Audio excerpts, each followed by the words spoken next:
এবার দীঘার প্রসাদের পাল্টা পুরীর প্রসাদ। রথের দিন পুরী থেকেই প্রসাদ আসছে বাংলায়। 5 দিন ধরে চলবে প্রসাদ বিলি, জানিয়েছেন রাজ্য বিধানসভার বিরোধী দলনেতা শুভেন্দু অধিকারী। রথের দিন তমলুকের গৌরাঙ্গ মহাপ্রভুর মন্দিরে আসবে পুরীর প্রসাদ, দাবি বিরোধী দলনেতার। যদিও পাল্টা বিজেপিকে ধর্মীয় রাজনীতির অভিযোগে তোপ দাগলেন তৃণমূলের কুণাল ঘোষ।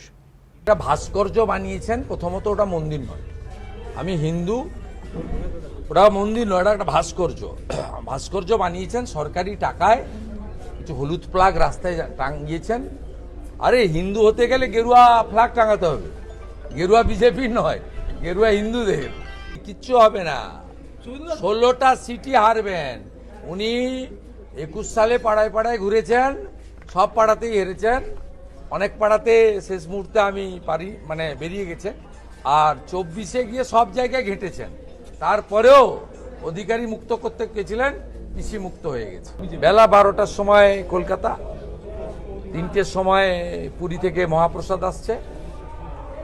আমাদের গৌরাঙ্গ মহাপ্রভুর মন্দির তমলুক, ওখান থেকে বিতরণ শুরু হবে। 5 দিন ধরে পুরীর মহাপ্রসাদ হবে, গজা পেড়া না, আব্দুল চাচার হালাল মিষ্টি না। আর বিকেল 4টার সময় ইস্কন মেছেদার রথযাত্রা। বিজেপি এই যেগুলো পাল্টা করতে যায় কি লাভ হয়? সেই তো দিনের শেষে মানুষ রিজেক্ট করে, ভোটে গোহারা হারে। ফলে বিজেপি কি করছে না করছে এগুলো আমাদের কোনো তাকাবার প্রয়োজন বলে মনে করি না। কারণ মমতা বন্দ্যোপাধ্যায় বা তৃণমূল কংগ্রেস যেমন সব ধর্মকে সম্মান করেন, কিন্তু ধর্ম ভিত্তিক রাজনীতিটা করেন না। রাজনীতিটা করেন রুটি কাপড়ার মাকান দেওয়ার জন্য মানুষকে।